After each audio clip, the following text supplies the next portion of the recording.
Chemistry lesson, lab equipment identification. Every lab station in this classroom has two drawers of equipment, a glassware drawer and a hardware drawer. It's important that you study the name of this equipment as you will be using it in almost every lab. You will also be tested on the lab safety quiz, which, by the way, you must pass if you're going to do any labs. There are two pictures in the next few slides of each drawer, one with the equipment spread out on the lab table with the names listed. Study these. The second picture shows how each drawer should look when the equipment is stored in it.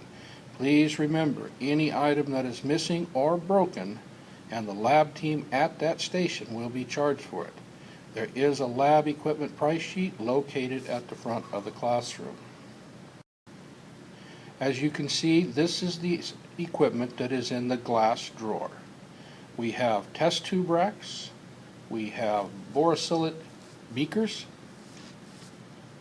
you have graduated cylinders. This here is a pipette bulb. The scupulas or spatulas are used for picking up dry powders. We never put them directly onto our hands or anything of that nature. And we have tweezers and stirring rods located down here for us to not be able to touch chemicals. Watch glasses we use once in a while, but if you're ever wanting to see what a chemical reaction would do, you put it on top of in this liquid solution on top of the watch glass and watch it there. Please remember that you should always be wearing goggles whenever we are messing around with chemicals.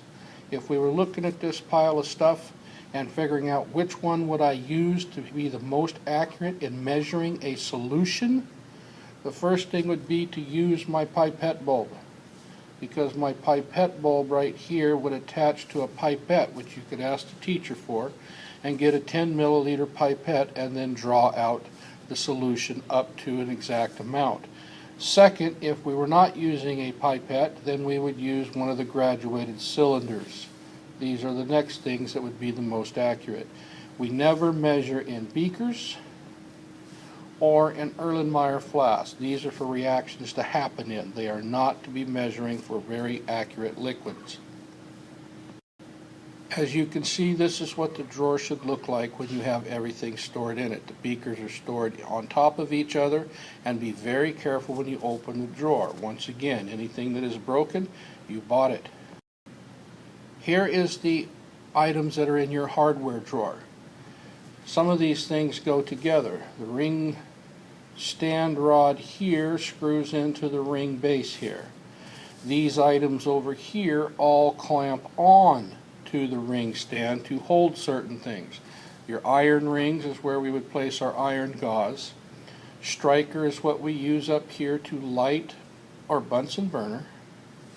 And these two sets of tongs you have, these here are beaker tongs. These are crucible tongs. Do not use crucible tongs on beakers, as you will have a tendency for it to slip out. Okay?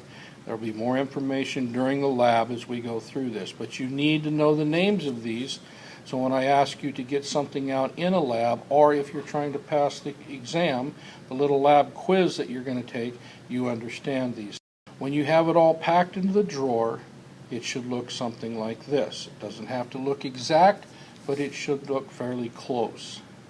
Please remember to review these as often as you need, because you are going to have to pass a lab safety quiz. The lab safety quiz can be found on the website and is digital, so as soon as you think you're ready, click on it, take the quiz.